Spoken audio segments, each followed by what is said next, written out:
अच्छा तो बेटा, सबसे पहले मैं आपको बताता जाऊं, जैसे कि आप लोगों को मालूम होगा कि ये सेशन हमारा 100 डेज पर मुश्तमिल है। पीपीएससी, एफपीएससी और आज़ाद कश्मीर या सिंध के जितने भी टेस्ट होते हैं, या केपी के भी जितने भी टेस्ट होते हैं फिर केमिस्ट्री के हवाले से, तो उन पे ये मुश्तमिल होगा। जिसमें आपको केमिस्ट्री के हवाले से भी तैयारी करवाई जाएगी, जीके के हवाले से भी, और पेडागोगी और इंग्लिश का पोर्शन भी कवर करवाया जाएगा। ठीक है, ये सारा सेशन इसी पर मुश्तमिल होगा 100 डेज के अंदर। और टेस्ट सिस्टम भी हमारा होता है, वीक में 3 to 4 टेस्ट हुआ करेंगे। जैसे सर आपको पढ़ा रहे थे, सर माशाल्लाह से असिस्टेंट प्रोफेसर हैं इस्लामी यूनिवर्सिटी ऑफ बहावलपुर में। मे भी आप में से किसी ने उनसे पढ़ा हो। डॉक्टर शफकत हुसैन उनका नाम है, ऑर्गेनिक स्पेशलाइज्ड हैं।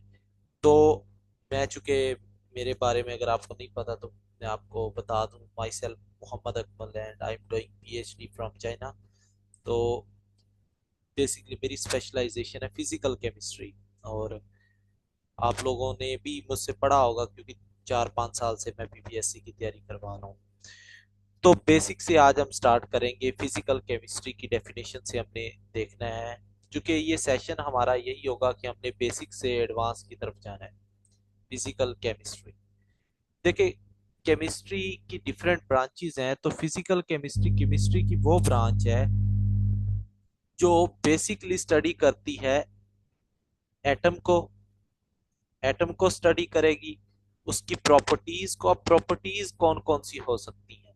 देखिए, प्रॉपर्टीज दो तरह की हो सकती हैं, मैं अगर आपको बताऊं तो मेनली जो प्रॉपर्टीज होती हैं केमिकल प्रॉपर्टीज होती हैं। आज का हमारा जो लेक्चर होगा वो फुल्ली बेसिक पे होगा। आपको मे भी फील हो रहा हो कि ये चीजें हमें आती होंगी, लेकिन मैं आपको ऐसे ऐसे पॉइंट्स बताऊंगा जो आपको नहीं आती होंगे। मैं गारंटी के साथ आपको ये बात कर सकता हूँ। केमिकल प्रॉपर्टीज एक तो होती है, दूसरी हमारे पास होती है जी फिजिकल प्रॉपर्टीज।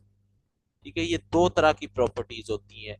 एटम की स्ट्रक्चर को बताती है, प्रॉपर्टीज उसकी डिस्कस करती है। ठीक है, तो ये वो ब्रांच होती है, इसको हम फिजिकल केमिस्ट्री का नाम देते हैं। तो अगर मैं आपसे पूछूं सवाल कि बेटा, what is difference between physical and chemical properties, तो आप में से कोई बता सकता है कि केमिकल और फिजिकल प्रॉपर्टीज में क्या डिफरेंस है?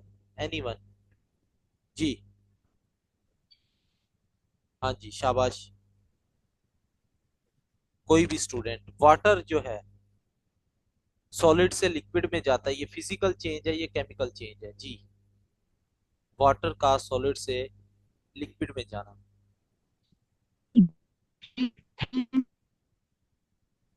हाँ जी, ये आप चैट में भी बता सकते हैं, माइक ऑन करके भी बता सकते हैं। ठीक है, तो बिल्कुल बेटा, ये फिजिकल चेंज है। मैं आपको दो पॉइंट्स बताऊंगा, फिजिकल चेंज और केमिकल चेंज में। फिजिकल चेंज जो होते हैं ये हमेशा रिवर्सिबल होते हैं। रिवर्सिबल वो चीजें होती हैं जो बैक डायरेक्शन में आ जाती हैं, जो इनिशियल स्टेट पे आ जाती हैं। फॉर एग्जांपल, एक सिस्टम ए था, वो जाता है बी में, तो दोबारा से बी ए पर आ जाए, अपनी ओरिजिनल पोजीशन पर जो चीज आ जाए उसे हम कहते होते हैं रिवर्सिबल है। एक तो फिजिकल जो रिएक्शन होती है ये रिवर्सिबल होते हैं, दूसरा इसके अंदर फॉर्मूला चेंज नहीं होता। फॉर्मूला होता है केमिकल, वो सेम रहता है। ये दो चीजें आपने याद रखनी है। केमिकल चेंज जो होता है ये इरिवर्सिबल होता है, और इसमें फॉर्मूला चेंज हो जाता है। ये बेसिकली फॉर्मूला आपका चेंज हो जाता है। For example, H2 + O2 makes H2O। तो बेटा ये जो है वाटर बन चुका है। अब यहाँ पे देखिए, हाइड्रोजन गैस थी, ऑक्सीजन गैस थी, बना क्या है? लिक्विड में वाटर। दोनों का केमिकल रिएक्शन हुआ है, और इससे जो चीज प्रोड्यूस हुई है वो आपके पास क्या हो गई है जी? वाटर है। अब बेटा मैं आपसे एक सवाल करता हूं, यहाँ पर आप लोगों ने अटेंटिवली उसका जवाब देना है कि इसमें से बताना है विच one is a reversible reaction. ये 10th की क्लास का सवाल होगा कि आपने बताना है कि रिवर्सिबल रिएक्शन कौन सा है। नंबर 1 है H2 + O2 मेक्स 2H2O। ये आप लोगों ने माइक ऑन करके बता देना है, या चैट में बता देना है कि 1 है या 2 है। हरी अब जल्दी जल्दी से आपने बताना है। 1 atm प्रेशर है और यहाँ पे 2 atm प्रेशर है, मेक्स 2Hi। और इसी तरह हमारे पास थर्ड है जी, हमारे पास है N2 plus 3H2 makes 2NH3। ठीक है, यहाँ पे आपके पास 30 डिग्री टेम्परेचर है और यहाँ 50 है। जी बेटा, कौन सा है? ऑल ऑफ दीज और वन और टू और थ्री, कौन सा हो सकता है? एक स्टूडेंट ने बताया है नंबर टू। जी, एक आंसर आ गया हमारे पास। बाकी स्टूडेंट्स बताएंगे इसमें से कौन सा रिवर्सिबल रिएक्शन है। Sir all. शाबाश बेटा, बिल्कुल गलत बता रहे हैं आप। शफीउल्लाह, जिन लोगों ने मुझसे पहले ये सेशन लिया उन्हें पता है कि इनमें से कोई भी रिवर्सिबल रिएक्शन नहीं है। क्यों नहीं है? इतना बड़ा क्रॉस लगाने का पर्पस क्या है जी? इनमें से एक भी रिएक्शन रिवर्सिबल नहीं है। रिवर्सिबल की अगर आपने सही तरीके से डेफिनेशन पढ़ी हो तो आपको पता हो। असल में प्रॉब्लम क्या है बेटा, कि हम बुक्स में सिर्फ डेफिनेशन को समझते हैं कि ये रट ले तो ठीक है, लेकिन कॉन्सेप्ट हम नहीं पिक करते। कंडीशंस नहीं सेम, बिल्कुल। रिवर्सिबल का मतलब है कि एक रिएक्शन अगर फॉरवर्ड में 50 डिग्री पर जा रहा है तो बैकवर्ड में भी उसे 50 डिग्री पर ही आना चाहिए। मैं आपसे ये सिंपल बात कर दूं, H2 plus O2 makes 2H2O। अब आप लोगों को पता है कि वाटर का बॉन्ड ब्रेक किया जाता है। अब रिसर्च का टॉपिक है वाटर स्प्लिटिंग। आप में से मे भी किसी ने सुना हो या ना। वाटर स्प्लिटिंग एक रिसर्च का टॉपिक है जिसमें वाटर के जो केमिकल बॉन्ड होते हैं वो ब्रेक करके दोबारा से हाइड्रोजन और ऑक्सीजन को प्रोड्यूस किया जाता है। तो वो तो कर रहे हैं, क्या वो रिवर्सिबल है? नहीं सर। अगर रिएक्शन ये रूम टेम्परेचर पर हो रहा है, फॉर एग्जांपल मान लें, तो वापसी भी किस पे होना चाहिए? रूम टेम्परेचर पे होना चाहिए। ये नहीं कि अगर फॉरवर्ड डायरेक्शन में 1000 टेम्परेचर पे जा रहा है तो वापसी पे 2000 पे ले आए, उसे आप कह दे रिवर्सिबल। रिवर्सिबल ऐसा सिस्टम नहीं होता, क्योंकि रिवर्सिबल बेसिकली क्लोज कंटेनर में होता है, जिसके लिहाज से क्लोज कंटेनर इसीलिए रखते हैं ना ताकि रिएक्शन कोऑर्डिनेट्स कोऑर्डिनेट्स क्या है, टेम्परेचर है, प्रेशर है, वॉल्यूम, ये सेम रहे। तो पहला पॉइंट हमारा क्लियर हो गया है कि रिवर्सिबल रिएक्शन जो होते हैं उनमें फॉरवर्ड और बैकवर्ड की कंडीशन सेम होनी चाहिए। तो ये एक चीज होगी हमारे पास बेसिकली कि रिवर्सिबल रिएक्शन क्या है। ठीक है, इसी तरह आपके पास डिफरेंट ग्राफ्स भी आएंगे रिवर्सिबल रिएक्शन के, जो में भी आपने पढ़े हैं, लेकिन मैं अभी आपको जस्ट बेसिक बताऊंगा।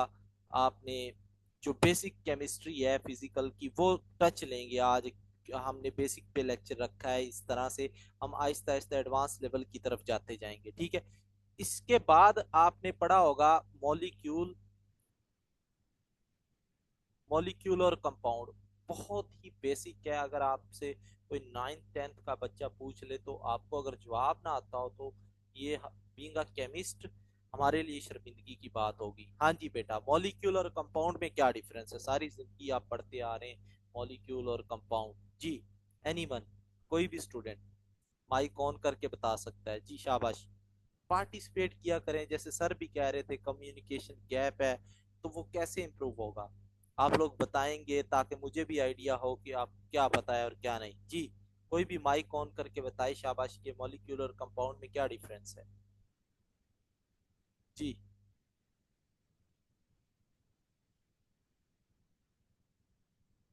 किसी को नहीं पता? बड़ा बेसिक सवाल है ये तो बेटा।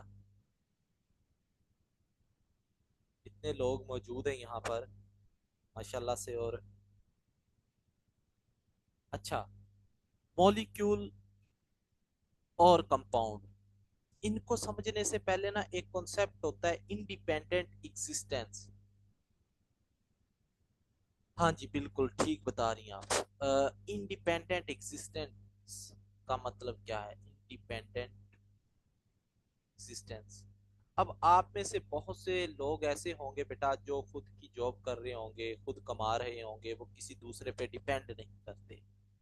तो वो जो होते हैं वो इंडिपेंडेंट हो जाते हैं, वो दूसरे पे डिपेंड नहीं करते। ठीक है, और दूसरी बात, डिपेंडेंट जो किसी दूसरे पर डिपेंड करते, तो मॉलिक्यूल हमेशा वो चीज होगी जो इंडिपेंडेंटली एग्जिस्ट कर सके। इंडिपेंडेंटली एग्जिस्ट कर सके क्या मतलब है सर? मैं आपको बता देता हूँ इंडिपेंडेंटली एग्जिस्ट का मतलब क्या है। देखें, आप लोग चैट में बता रहे हैं, कुछ ठीक बता रहे हैं, कुछ गलत बता रहे हैं, लेकिन मैं आपका सारा कॉन्सेप्ट ठीक कर दूंगा, बेफिक्र रहे। इंडिपेंडेंटली एग्जिस्ट या इंडिपेंडेंटली एग्जिस्टेंस का मतलब क्या है? सिंपल वर्ड में अगर आपसे मैं पूछूं, क्या बेटा ऑक्सीजन एटम हमारे एटमॉस्फेयर में रह सकता है? जी, कोई बता सकता है क्या अकेला ऑक्सीजन का एटम रह सकेगा हमारे एटमॉस्फेयर में? ऑक्सीजन हमें किस फॉर्म में मिलता है जी? बिल्कुल ठीक है, नहीं रहेगा। ऑक्सीजन हमें O2 की फॉर्म में मिलेगा। क्यों नहीं रह सकता? क्योंकि ऑक्सीजन जो है इसका ऑक्टेट कंप्लीट नहीं है, तो it means it is not independent. तो मॉलिक्यूल के लिए कंडीशन क्या है कि हर वो चीज जो इंडिपेंडेंट रह सके वो मॉलिक्यूल है। अब लाइक NaCl नमक है, मुझे बताएं बेटा शाबाश, NaCl इंडिपेंडेंट एग्जिस्ट करता है या नहीं करता? जी, जल्दी से बताएं, quickly. NAD NaCl independent exist करता है या नहीं करता? करता है। नहीं, एक ने कहा है करता है, दूसरे ने कहा है नहीं, उसे अपोजिट अपोज किया है उसे। जी, मुबस्सिर खान आप बता सकते हैं क्यों करता है, और शफीउल्लाह आप बता सकते हैं कि क्यों नहीं करता? जी सर करता है, सिद्रा ने बताया, शाबाश बेटा, नहीं करता। इसकी रीजन मैं आपको बताता हूँ। NaCl is not a molecule बेटा, not a molecule. NaCl molecule नहीं है क्योंकि ये इंडिपेंडेंट एग्जिस्ट नहीं करता, अभी मैं प्रूव करूंगा। नॉट एग्जिस्ट इंडिपेंडेंटली, तो बेटा ये इंडिपेंडेंटली एग्जिस्ट नहीं करता। आपने I think first year chemistry का चैप्टर नंबर 4 पढ़ा होगा, जिसमें आयनिक कंपाउंड की प्रॉपर्टीज की बात करते हैं। वहां पर एक लफ्ज होता है कोऑर्डिनेशन नंबर। कोऑर्डिनेशन नंबर क्या होता है जी? बड़ी इंपॉर्टेंट चीज है, मैं आपको इनऑर्गेनिक पढ़ाऊंगा तो आपको A to Z crystal clear इसके कोऑर्डिनेशन के कॉन्सेप्ट बताऊंगा। कोऑर्डिनेशन नंबर होता है कि number of lone pairs donated to central atom. जो सेंट्रल एटम होता है ना, मेटल होता है बेसिकली, तो सेंट्रल मेटल एटम बोल देते हैं। तो सेंट्रल मेटल एटम को जितने लोन पेयर डोनेट किए जाते हैं वो कोऑर्डिनेशन नंबर होता है उसका, ये याद रख लें जी। ठीक है, तो बेटा आपने वहां पर ना Na का स्ट्रक्चर देखा होगा, मैं चले बनाकर दिखा देता हूँ, ठीक नहीं बनेगा मुझसे, इग्नोर कीजिएगा, मैं जस्ट आपको समझाने की खातिर बताता हूँ, बनाता हूँ। लाइक मान ले ये Na है, 1 2 3 4 5 6, ये Na है, ये सेंटर में पॉजिटिव चार्ज Na है, बाकी साइड पे क्लोरीन लगी हुई है, क्लोराइड है बल्कि, बाकी सारे 6 क्लोराइड हैं, एक Na है, एक Na है, 6 क्लोराइड हैं। एक Na को कितने क्लोराइड के आयंस ने घेरा हुआ है जी? कोई बता सकता है मुझे कितने आयंस हैं? 6, शाबाश। तो बेटा कैसे इंडिपेंडेंट एग्जिस्ट करेगा ये?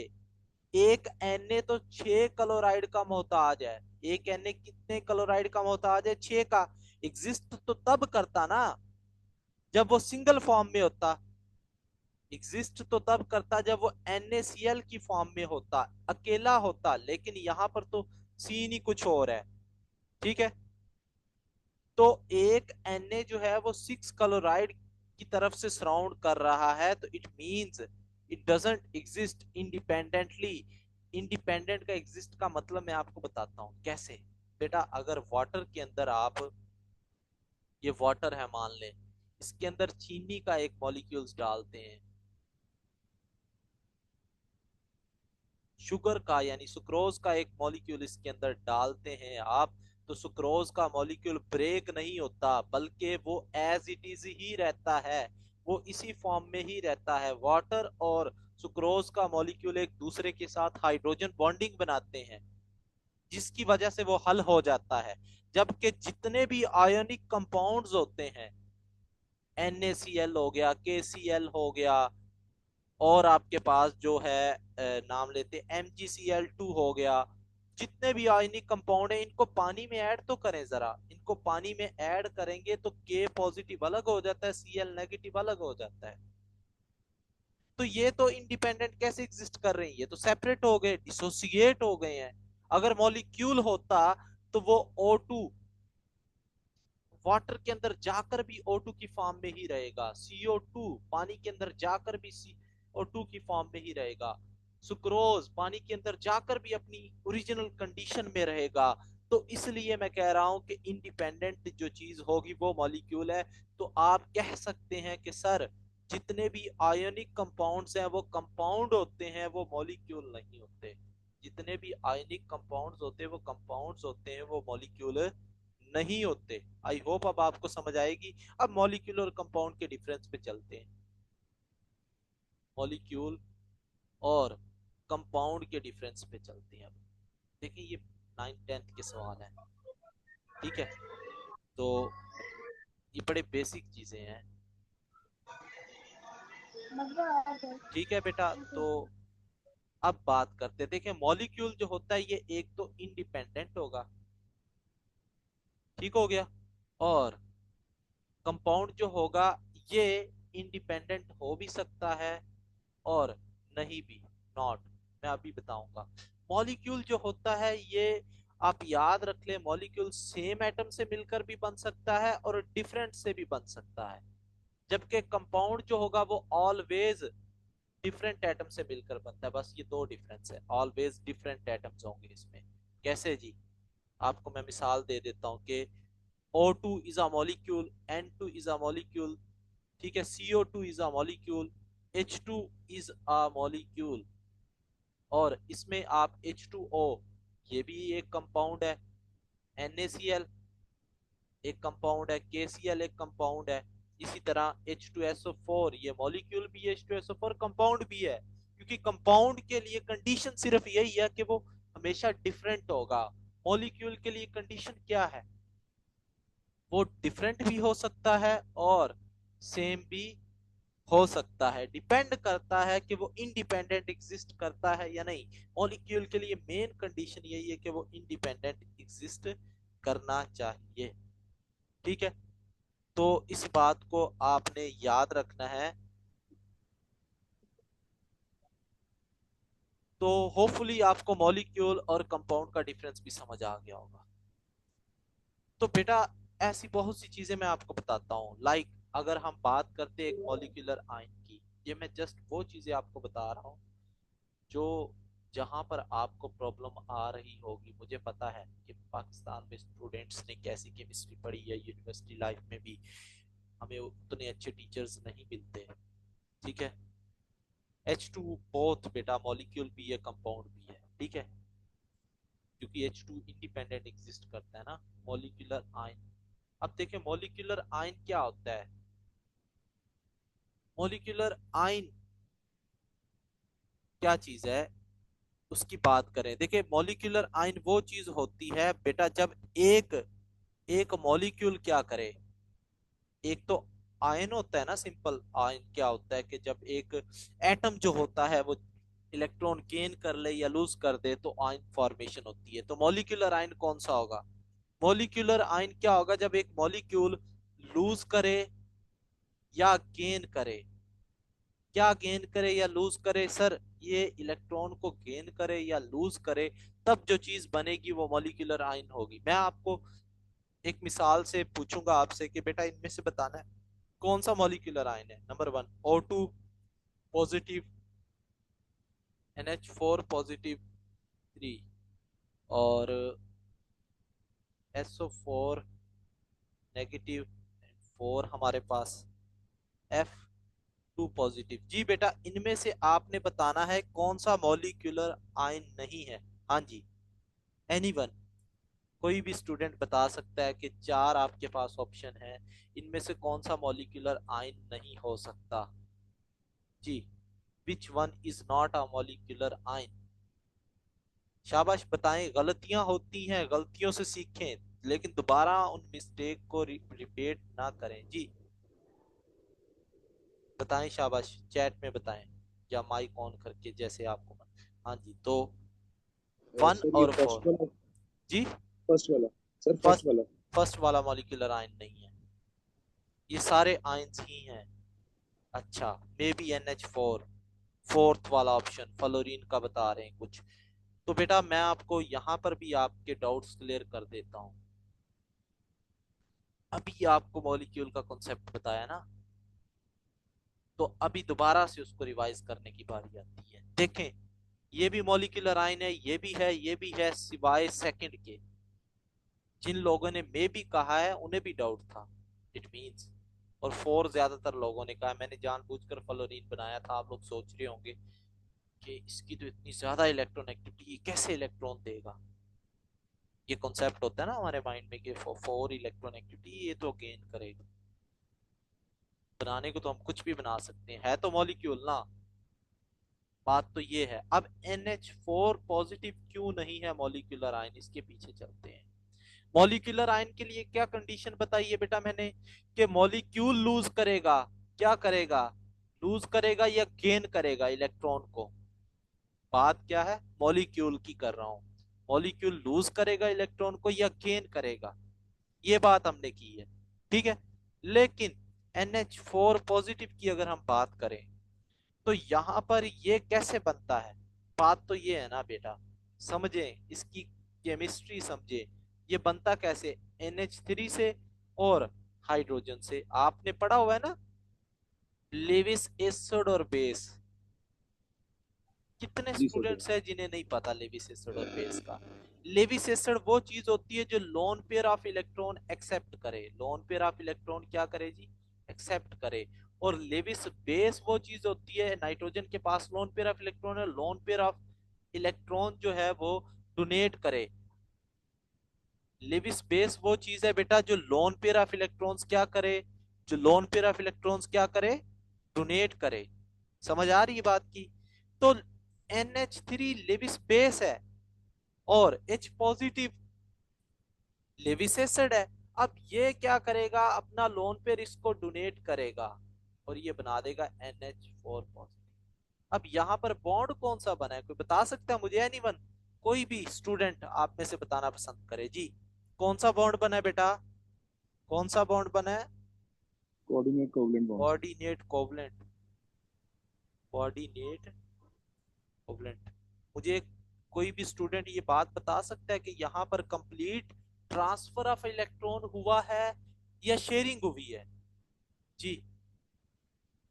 कोई भी स्टूडेंट, यहाँ पर कंप्लीट ट्रांसफर हुआ है या शेयरिंग हुई है? आपने कोऑर्डिनेट का कॉन्सेप्ट भी आज क्लियर करके जाना है। यहाँ पर कंप्लीट ट्रांसफर हुआ है या शेयरिंग हुई है?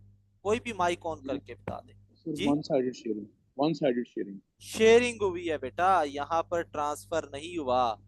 तो मॉलिक्यूलर आयन के लिए कंडीशन क्या है, कंप्लीट लूज होना चाहिए या गेन होना चाहिए, कंप्लीट ट्रांसफर होना चाहिए। मॉलिक्यूलर आयन के लिए कंडीशन क्या है, कंप्लीट ट्रांसफर होना चाहिए। मॉलिक्यूलर आयन के लिए कंडीशन ये है, कंप्लीट ट्रांसफर ऑफ इलेक्ट्रॉन होना चाहिए। यहां पर तो शेयरिंग हुई है। कोऑर्डिनेट कोवलेंट बॉन्ड, क्या है लफ्ज coordinate covalent. Basically it is a type of covalent bond. Coordinate जो आगे आप लिख रहे हैं ना कोऑर्डिनेट, बाद में लिख रहे हैं कोविलेंट, तो कोविलेंट के नाम से समझ जाना चाहिए यहाँ पे शेयरिंग हुई है। तो NH3 और H पॉजिटिव बेसिकली शेयरिंग से बनते हैं, ना कि कंप्लीट ट्रांसफर ऑफ इलेक्ट्रॉन से। यही रीजन होती है कि NH4 पॉजिटिव जो बना है वो बेसिकली आपके पास क्या है, शेयर्ड कंपाउंड है, नॉट अ मॉलिक्यूलर आयन। वो जस्ट आयन है, not a molecular ion. I hope अब आपको समझ आई होगी। किसी स्टूडेंट को बात अभी भी समझ नहीं आई तो वो माइक ऑन करके पूछ सकता है जी बेटा। एनी वन जिसको ये चीज समझ ना आई हो कि मॉलिक्यूलर आयन क्या है, कैसे बनता है, ये चीज अगर आपको अभी भी समझ नहीं आई तो बताएं। शाबाश। अगर आपने गॉट इट कर लिया है तो शाबाश, वेल डन। तो ये एक और बेसिक कॉन्सेप्ट आपका क्लियर हो गया मॉलिक्यूलर आयन के हवाले से। थर्ड किसको, थर्ड क्या चीज है, थर्ड कुछ चीज उस पे। हाँ जी, थर्ड अब मुझे नहीं पता बेटा। एसओ, हाँ ये वाला बिल्कुल। हाँ ये भी एक मॉलिक्यूलर आयन नहीं है, ये भी आपने सही बताया है, शाबाश। तो जो आपके पास सेकंड है और थर्ड है, इस पे मेरी नजर ही नहीं गई बेसिकली।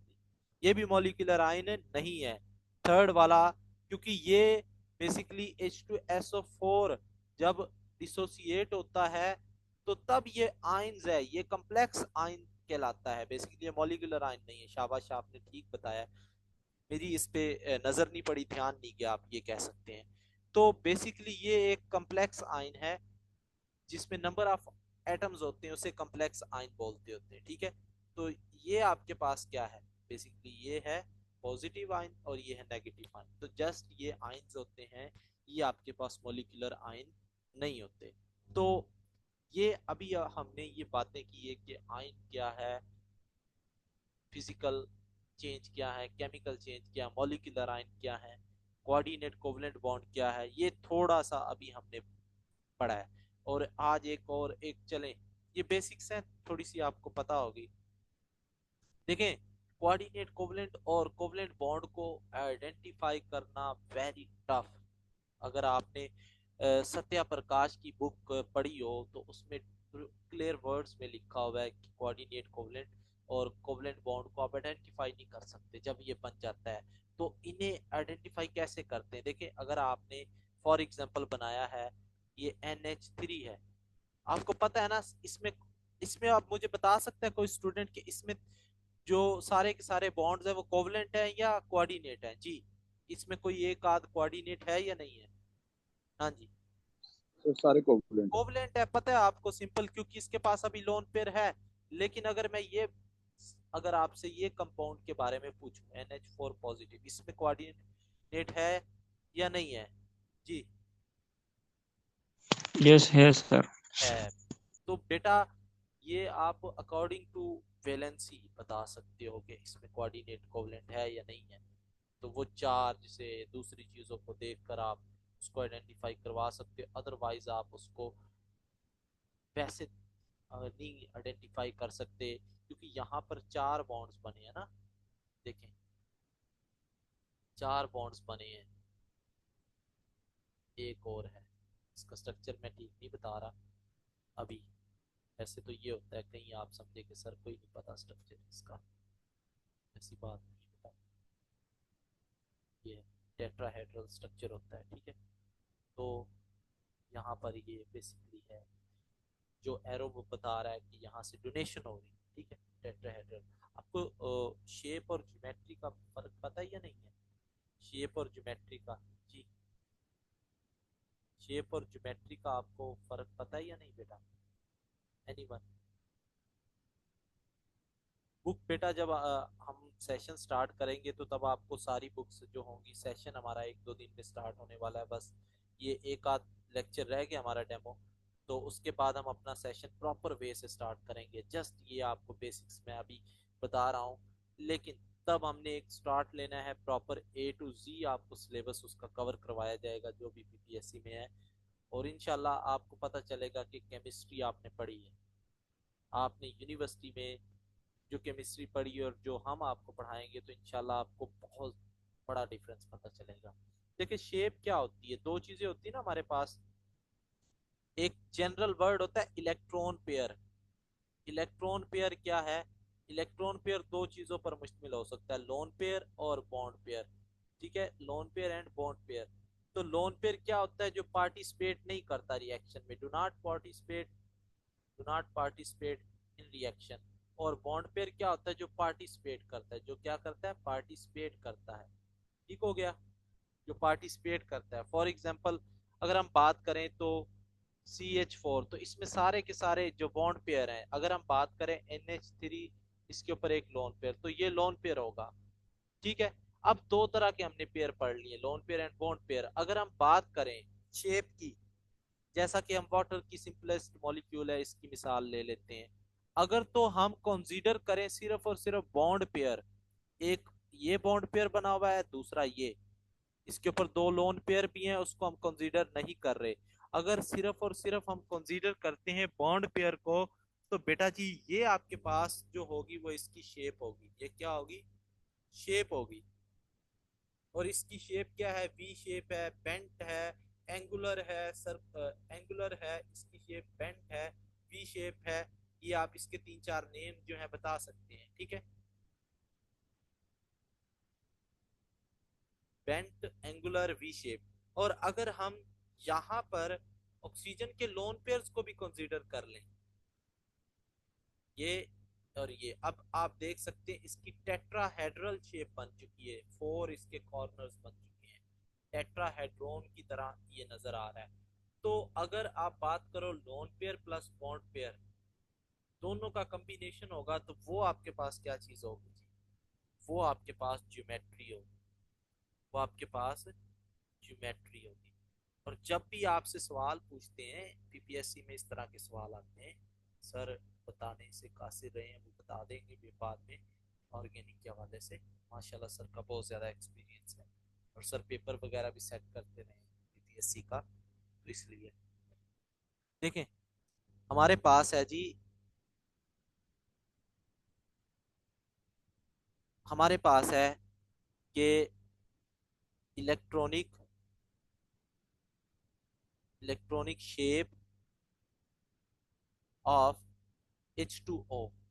H2O की इलेक्ट्रॉनिक शेप क्या होगी? नंबर 1 हमारे पास है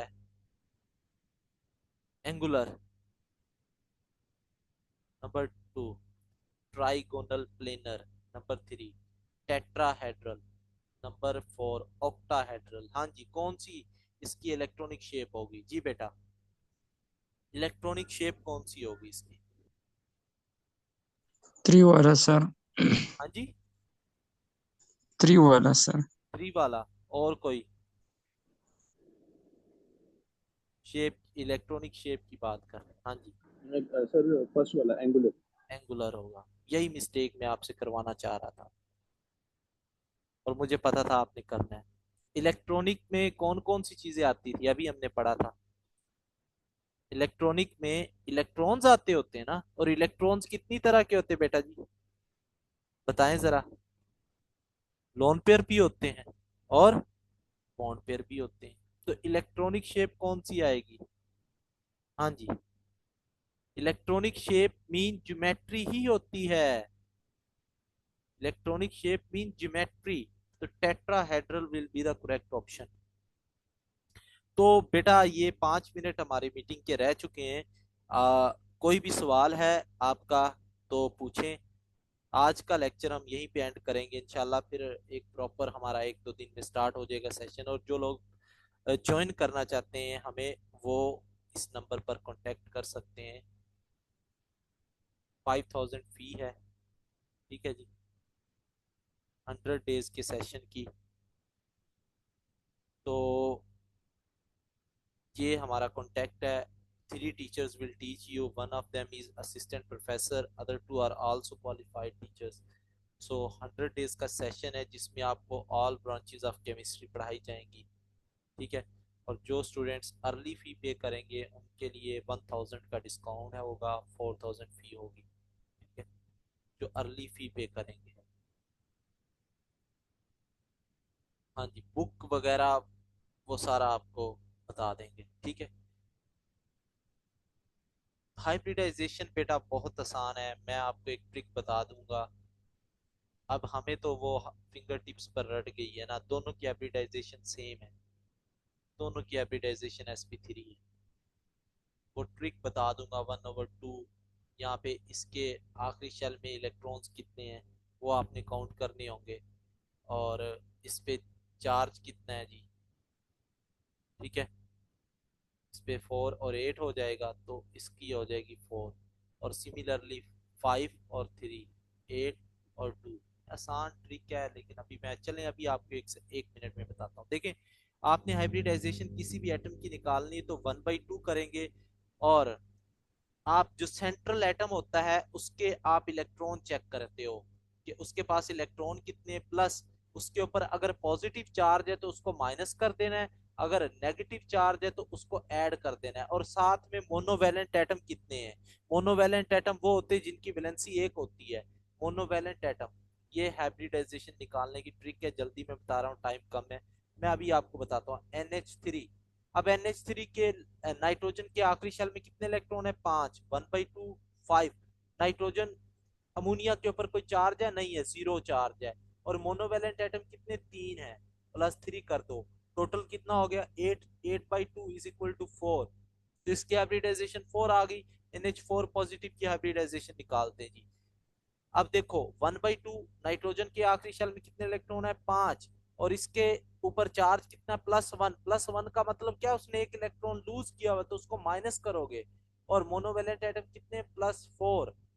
तो 1/2 4, यहाँ पे 4 + 4 विल बी 1/2 अगेन 8।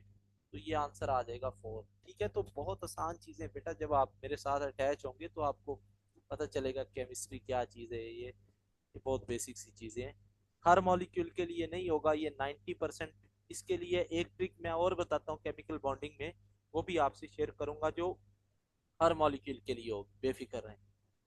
ठीक है, तो बेटा अगर आप लोग सेशन ज्वाइन करना चाहते हैं तो आप लोग हमें ज्वाइन कर सकते हैं इंशाल्लाह।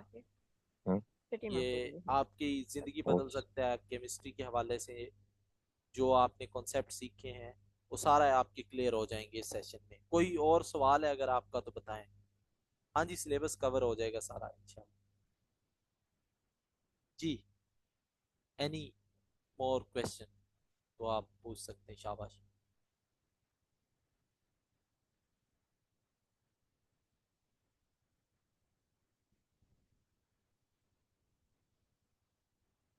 हाँ जी, आप ज्वाइन कर सकते हैं। PPSC का टेस्ट हो जिसका भी हो, नवंबर तो अभी, एक अक्टूबर। हाँ जी, तो एक महीने में आप बहुत ज्यादा सिलेबस कवर कर लोगे। उधर से सर ऑर्गेनिक पढ़ाएंगे, मैं फिजिकल कवर करवाऊंगा, तो इंशाल्लाह बहुत सिलेबस हो जाएगा कवर।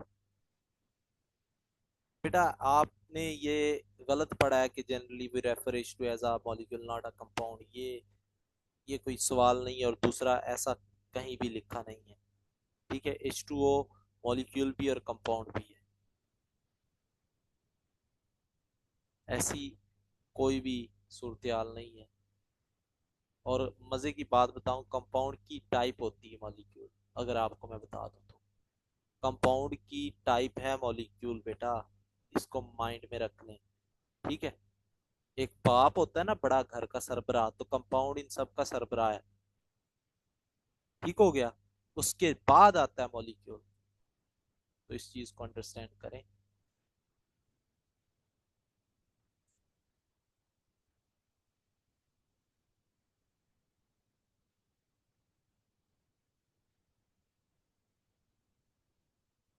बेटा हर टीचर इतना वो नहीं पढ़ा सकता, आपको याद रखें।